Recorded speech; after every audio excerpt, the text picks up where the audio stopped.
यदि रोने वाले के साथ कोई रो दे तो वो व्यक्ति श्रेष्ठ कहलाता है महादेवी, महान कहलाता है। दूसरों के दुख को अपना दुख तो केवल वही व्यक्ति समझ सकता है जिसका हृदय दर्पण की भांति स्वच्छ हो। ये मैं बार बार यही कहता हूं कि कभी किसी को किसी का बुरा नहीं सोचना चाहिए, क्योंकि जो भी व्यक्ति किसी और का बुरा सोचता है अंत में उसका भी बुरा हो ही जाता है। जो भी व्यक्ति ये समझते हैं कि ये तंत्र मंत्र, ये सर्वनाश और अंधकार की शक्तियां केवल किसी और को ही क्षति पहुंचा सकती हैं, तो वो उनका भ्रम है। सत्य तो ये है महादेवी कि जो ईश्वर के सच्चे भक्त होते हैं, जो स्वयं ईश्वर पर संपूर्ण विश्वास करते हैं, ये तंत्र मंत्र की शक्तियां उनका बाल भी नहीं बांका कर सकती। इस प्रकार द्वेष और घृणा का मारा व्यक्ति पड़ोसी के घर को जलते हुए देख ये भूल जाता है कि उसी अग्नि की लपटें स्वयं उसका घर भी जला सकती हैं। उसी प्रकार जो व्यक्ति तंत्र मंत्र में विश्वास करता है, वो ये भूल जाता है कि यही तंत्र मंत्र की शक्तियां स्वयं उसका भी सर्वनाश कर सकती हैं। सत्य तो ये है महादेवी कि स्वयं मैं अपने भक्तों के वश में हूं। अपने प्रेम से, अपने विश्वास से, अपनी भक्ति से और अपनी श्रद्धा से मेरे सारे भक्त बार बार मुझे उनकी सहायता करने के लिए विवश करते रहे हैं और करते रहेंगे। और मुझे अपनी इस विवशता पर कितनी प्रसन्नता होती है, इसका मैं क्या वर्णन करूं महादेवी, इसका मैं क्या वर्णन करूं महादेवी। कि जिस प्रकार जब एक पुरुष भटक जाता है तो केवल एक ही व्यक्ति भटकता है, परंतु जब एक नारी के पैर डगमगाने लगते हैं तो समस्त परिवार डगमगा जाता है। उसी प्रकार जब एक शिष्य भटकता है तो केवल एक ही छात्र भटक जाता है, परंतु जब एक गुरु भटक जाता है महादेवी तो समस्त छात्र समाज भटक जाता है। महादेवी, जो मृत्यु से डरते हैं वो जीवन जीने के लिए सिद्धांतहीन समझौते करने लगते हैं, और ऐसा सिद्धांतहीन जीवन मृत्यु से भी बुरा होता है महादेवी। इतिहास साक्षी है कि जीतते तो वही हैं जो मृत्यु के भय पर विजय पा लेते हैं, और सिद्धांतहीन जीवन जीने वाले तो कायर होते हैं महादेवी। आपने सत्य कहा कमल नयन, मृत्यु से क्या भयभीत होना, वो तो एक दिन आकर ही रहेगी। किंतु मृत्यु के भय से जीवन का सुख चैन खोना मूर्खता है। जिस प्रकार अग्नि सूखी लकड़ी को सरलता से जला देती है, उसी प्रकार क्रोध सुंदर भावनाओं को सहजता से भस्म कर देता है। वो मेरे विरोधी है, इसलिए मेरा विरोध करने की धुन में वो विवेक तो क्या स्वयं को भी भूल गए हैं। मेरा विरोध करने की भावना उनकी विद्वत्ता पर भारी पड़ चुकी है महादेवी। और अब दैत्य गुरु शुक्राचार्य कोई भी सीमा पार कर सकते हैं। आश्चर्य है, क्या दैत्य गुरु शुक्राचार्य ये भी नहीं जानते कि सीमा से अधिक विरोध अपने ही दुख का कारण बन जाता है?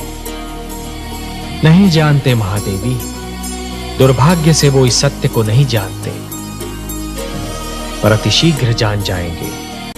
जिस प्रकार चरित्र की हानि धन की हानि से अधिक बड़ी दुर्घटना होती है, उसी प्रकार देवत्व का अपमान देवताओं के अपमान से अधिक बड़ी दुर्घटना है। महादेवी, दो पक्षों में संधि का टूटना एक श्रृंखला के टूटने के समान होता है। एक कड़ी टूट जाती है तो कड़ी पर कड़ी टूटने लगती है। महादेवी, मोती जिस डोर में पिरोए हुए होते हैं, यदि वो डोर ही टूट जाए तो सारे के सारे मोती भूमि पर बिखर जाते हैं, और इन बिखरे हुए मोतियों को दोबारा समेटना और फिर से उसी डोर में पिरोना ये सरल कार्य नहीं होता महादेवी। जानती हूँ कमल नयन, बसी बसाई नगरी को उजाड़ना सरल कार्य होता है, उसी नगरी को फिर से बसाना बहुत कठिन होता है। वर्ष और पीढ़ियां बीत जाती हैं उसे बसाने में। सत्य कहा महादेवी, समझौते का तोड़ना सदैव शत्रुता को जन्म देता है, और शत्रुता एक ऐसा विषैला पौधा है जिस पर केवल द्वेष के पुष्प और संदेह के कांटे ही उगते हैं, और ये द्वेष और संदेह कई पीढ़ियों तक अपना रंग दिखाते रहते हैं। पर ये जान लीजिए कि सृष्टि की हर वस्तु किसी न किसी सीमा में बंधी हुई है।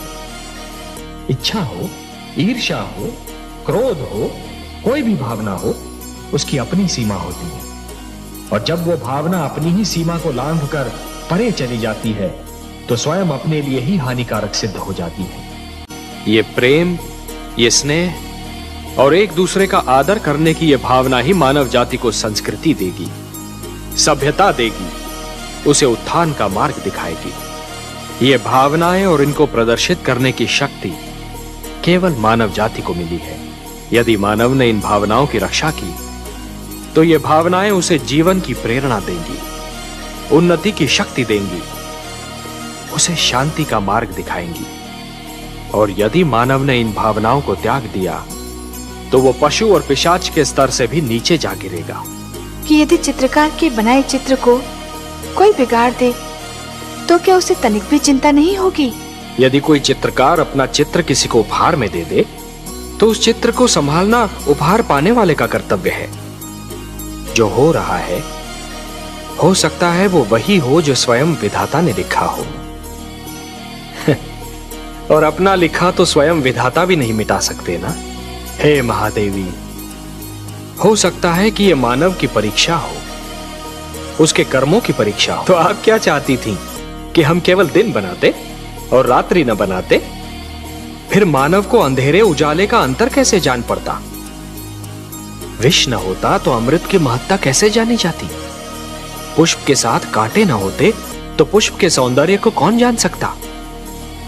पतझड़ न आती तो वसंत ऋतु इतनी सुहानी कैसे लगती?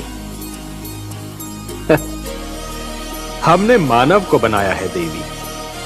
मानव इतिहास को बनाने का कार्य हमने अपने हाथों में नहीं रखा, वो तो उसी पर छोड़ दिया है। अभी तो उसे अपनी शक्ति का आभास हुआ है। इसी से उसे न्याय अन्याय, सत्य असत्य, धर्म अधर्म और पाप और पुण्य की जानकारी भी होगी। हमने बुद्धि दी है मानव को, विवेक दिया है उसे। यदि असत्य और अधर्म अपनी सीमा को पार कर गए, यदि धर्म की हानि होने लगी तो हम स्वयं धरती पर जाएंगे। हम वचनबद्ध हैं। महादेवी, बूंद जब किसी मेघ की गोद से निकलती है तो उसके मन में असंख्य आशंकाएं होती हैं। सोचती है कि उसका अंत क्या होगा। क्या वो किसी मरुस्थल की सुलगती रेत पर गिरेगी और सूख जाएगी, या किसी सुलगते अंगारे पर गिरेगी और भस्म हो जाएगी, या फिर किसी कांटे पर गिरेगी और उसका शरीर छलनी हो जाएगा? क्या होगा उसका अंत? परंतु जब वो किसी सीप के मुख में गिरती है और मोती बन जाती है, तब उसे यह ज्ञान होता है कि उसकी यात्रा शुभ थी। परिवार मानव समाज की सबसे छोटी परंतु सबसे महत्वपूर्ण इकाई है। हमने पृथ्वी पर रहने वालों के लिए कुछ नियम दिए हैं और उनके अनुसार एक पिता परिवार का स्वामी होता है। पुत्र को प्यार देना, उसका संरक्षण करना पिता का कर्तव्य है। एक पिता ब्रह्मा भी होता है और विष्णु भी। वो जन्म भी देता है और पुत्र का पालन पोषण भी करता है। देवी, संघर्ष का संबंध आयु से नहीं, इच्छा शक्ति और मन की लगन से होता है। भड़कती हुई ज्वाला पहले छोटी सी चिंगारी ही होती है। माना कि ध्रुव सर्वस्व त्याग कर मेरा दर्शनाभिलाषी है देवी, परंतु जो मेरे साधारण भक्त हैं उनका भी तो मुझ पर अधिकार है। आप तो जानती हैं देवी कि जो भी सच्चे मन से मुझे पुकारे मैं उसी का हो जाता हूं। तो फिर यह कैसे संभव है देवी कि मैं अपने असंख्य भक्तों को भूलकर केवल एक बालक को कृतार्थ करूं? देवी, सूर्य अपना प्रकाश बांटते समय राजा के महल और दीन की कुटिया में अंतर नहीं करता। वर्षा का बादल मधुवन पर बरसता है तो मरुस्थल की प्यास भी बुझाता है। तो फिर यह कैसे संभव है देवी कि मैं अपने भक्तों में पक्षपात करूं? हे महादेवी, ये मत भूलिए कि ईश्वर भी ईश्वरत्व के नियम से बंधा है और ईश्वरत्व का नियम है समानता। मेरी दृष्टि में समस्त मानव जाति समान है। मैं धरती पर जा अवश्य सकता हूं देवी, किंतु समस्त मानव समूह के कल्याण के लिए। महादेवी, जिस प्रकार जब जल माटी को गीला कर देता है तो माटी में से सुंदर अंकुर फूटते हैं, उसी प्रकार जब भक्ति मन को उदार बना देती है तो मन में सुंदर विचारों का जन्म होता है। जिस प्रकार वर्षा फूल पर जमी हुई धूल को धोकर फूल को स्वच्छ और निर्मल बना देती है, उसी प्रकार जब श्रद्धा मन को छूती है तो मन को पवित्र और उज्जवल बना देती है। यदि ऐसी स्थिति बन जाए कि दो परस्पर विरोधी गुटों की लड़ाई में दोनों ही पक्षों के केवल निर्दोष और असहाय तत्व ही अत्याचार और आतंक के लक्ष्य बन जाएं, तो हर उदार मन तड़प उठता है। जिस प्रकार दीपक जिस अंधकार को मिटाता है, वो अंधकार उसी के नीचे जा छुपता है, उसी प्रकार कभी कभी सत्य को असत्य के नीचे और पुण्य को पाप के नीचे ही शरण मिलती है। एक पापी सत्य को संसार से मिटाने की धुन में यह भूल जाता है कि सत्य तो वहां भी पल सकता है जहां कभी उसने सोचा ही न था। जिस प्रकार चरित्र की हानि धन की हानि से अधिक बड़ी दुर्घटना होती है, उसी प्रकार देवत्व का अपमान देवताओं के अपमान से अधिक बड़ी दुर्घटना है।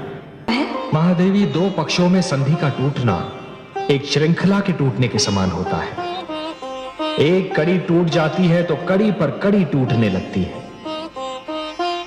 महादेवी, मोती जिस डोर में पिरोए हुए होते हैं, यदि वो डोर ही टूट जाए तो सारे के सारे मोती भूमि पर बिखर जाते हैं।